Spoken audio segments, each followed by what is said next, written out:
Bonjour, bienvenue dans les petites astuces de Lianla avec un joli tablier qui m'a servi de booster pour cette première vidéo parce que ça fait un petit bout de temps que j'ai envie de faire, je ressens le besoin de faire cette petite vidéo en forme de mini-série, mais c'est quand même toujours un effort pour moi de me mettre en vidéo, disons que c'est beaucoup plus facile d'écrire des articles de blog. Donc voilà, je me suis dit aujourd'hui c'est bon, je le fais. Et me voilà, donc je suis fière de moi.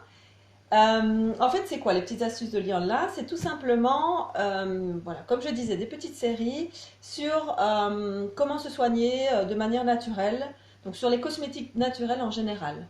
Donc ces vidéos sont adressées non seulement aux parents, mais en fait à tout le monde, tous ceux qui recherchent des alternatives naturelles, en tout cas dans sa vie au quotidien, pas nécessairement pour se soigner, mais ça peut être, en fait, j'ai plein de petits thèmes en tête depuis un bon bout de temps. Ça peut être, voilà, comment voyager léger, que mettre dans sa valise en termes de cosmétiques solides, justement. J'ai déjà fait une vidéo sur les produits, sur la routine beauté qu'on pouvait faire avec des cosmétiques naturels. Ça peut être aussi comment, voilà, comme je disais, comment se soigner avec des huiles essentielles et des hydrolats voilà, pour les tout petits. Que faire avec tous les petits bouts de savon qui nous empoisonnent régulièrement dans la baignoire en tout cas. Que faire avec, comment les recycler, ce genre de choses. Enfin voilà, excusez-moi. J'ai plein de thèmes.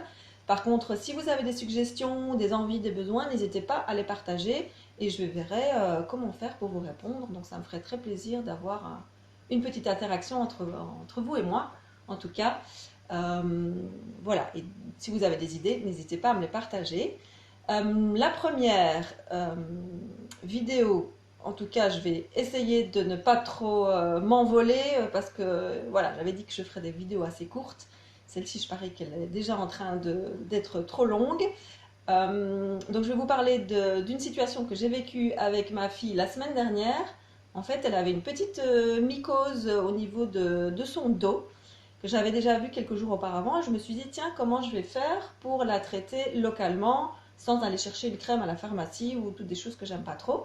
Donc, je me suis basée sur un livre que j'aime beaucoup, dont je vous ai déjà parlé, je pense. C'est comment, au secours, je ne sais pas utiliser les huiles essentielles spéciales pour les enfants. Donc franchement, moi j'aime beaucoup ce livre. Il regorge voilà, de petits traitements tout simples en fonction des âges. Donc moi, ma fille, elle a 7 ans, pratiquement 7 ans. Donc ce que j'ai fait, donc en fonction du bouquin, c'était 2 gouttes d'huile de jojoba. Alors oui, c'est de l'huile de jojoba, donc c'était le petit cadeau de ma fille pour son papa.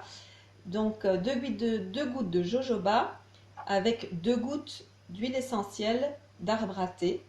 Si vous n'avez pas de jojoba, ça peut être autre chose, bien entendu. 2 gouttes d'huile essentielle d'arbre à thé ou de tea tree, qui est un puissant antifongique. Donc c'est vraiment nickel pour les mycoses. Ou bien de la balma-rossa. Voilà, l'arbre à thé, il est bien connu de tout le monde, je dirais, enfin de tous ceux qui s'intéressent un petit peu aux huiles essentielles, parce que c'est vraiment un antiseptique, un antifongique très très efficace. D'ailleurs, dans le livre, elle met qu'on peut le faire 3 fois par jour pendant 3 semaines.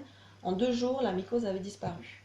Et puis mon mari m'a demandé la même chose pour lui. Et donc, franchement, il m'a dit « Waouh, c'est génial, je ne savais pas que ça marchait aussi bien les huiles essentielles. » Donc voilà, c'était la petite astuce du jour. Et je vous dis à très bientôt pour la prochaine astuce, parce que des choses comme ça, j'en ai plein. Donc à très bientôt.